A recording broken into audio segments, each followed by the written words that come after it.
The story of the three little pigs. There was an old sow with 3 little pigs, and as she had not enough to keep them, she sent them out to seek their fortune. The first that went off met a man with a bundle of straw, and said to him, "Please, man, give me that straw to build me a house." Which the man did, and the little pig built a house with it.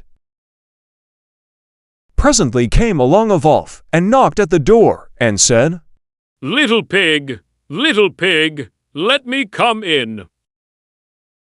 To which the pig answered, "No, no, by the hair of my chinny chin chin."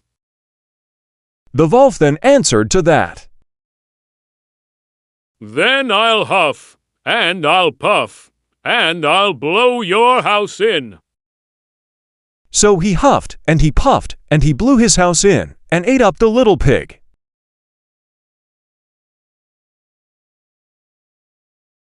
The second little pig met a man with a bundle of sticks, and said,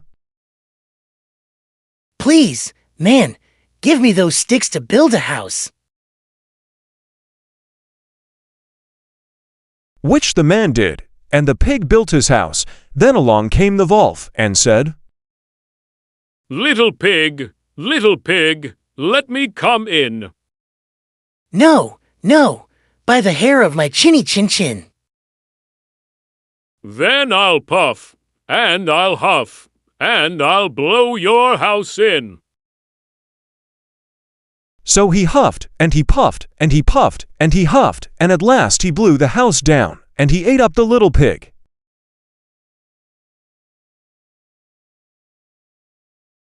The third little pig met a man with a load of bricks, and said, "Please, man, give me those bricks to build a house with." So the man gave him the bricks, and he built his house with them. So the wolf came, as he did to the other little pigs, and said, Little pig, let me come in." "No, no, by the hair of my chinny chin chin."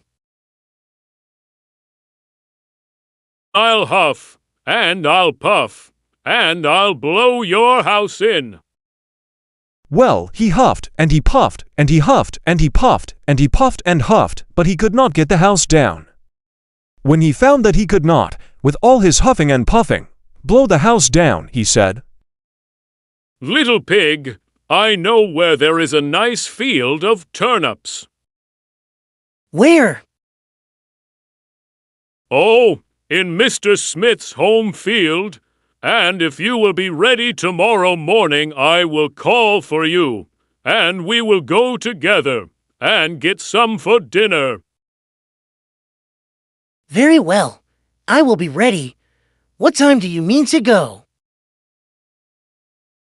"Oh, at 6 o'clock.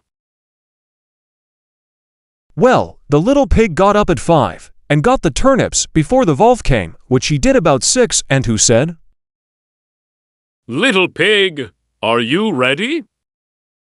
The little pig said, "Ready.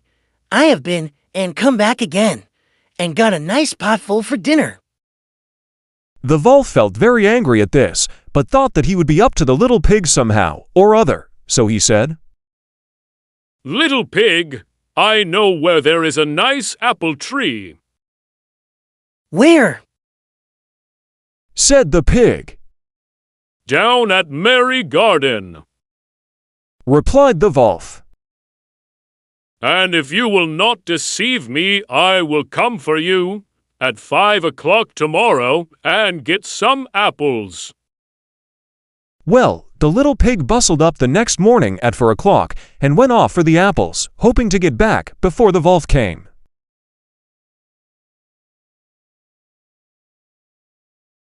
But he had further to go, and had to climb the tree, so that just as he was coming down from it, he saw the wolf coming. Which, as you may suppose, frightened him very much. When the wolf came up, he said, "Little pig, what? Are you here before me?" Are they nice apples? Yes, very. said the little pig. I will throw you down one. And he threw it so far that, while the wolf was gone to pick it up, the little pig jumped down and ran home. The next day the wolf came again and said to the little pig, Little pig, there is a fair at Shanklin this afternoon. Will you go? Oh, yes. said the pig. I will go. What time shall you be ready? At 3. said the wolf. So the little pig went off before the time as usual and got to the fair and bought a butter churn, which he was going home with when he saw the wolf coming. Then he did not know what to do. So he got into the churn to hide, and by so doing turned it round, and it rolled down the hill with the pig in it, which frightened the wolf so much that he ran home without going to the fair. He went to the little pig's house and told him how frightened he had been by a great round thing which came down the hill past him. Then the little pig said, Ha! I frightened you. Then I had been to the fair and bought a butter churn. And when I saw you, I got into it and rolled down the hill. Then the wolf was very angry indeed, and declared he would eat up the little pig, and that he would get down the chimney after him. When the little pig saw what he was about, he hung on the pot full of water and made up a blazing fire. And, just as the wolf was coming down, took off the cover, and in fell the wolf. So the little pig put on the cover again in an instant, boiled him up, and ate him for supper, and lived happy ever afterwards.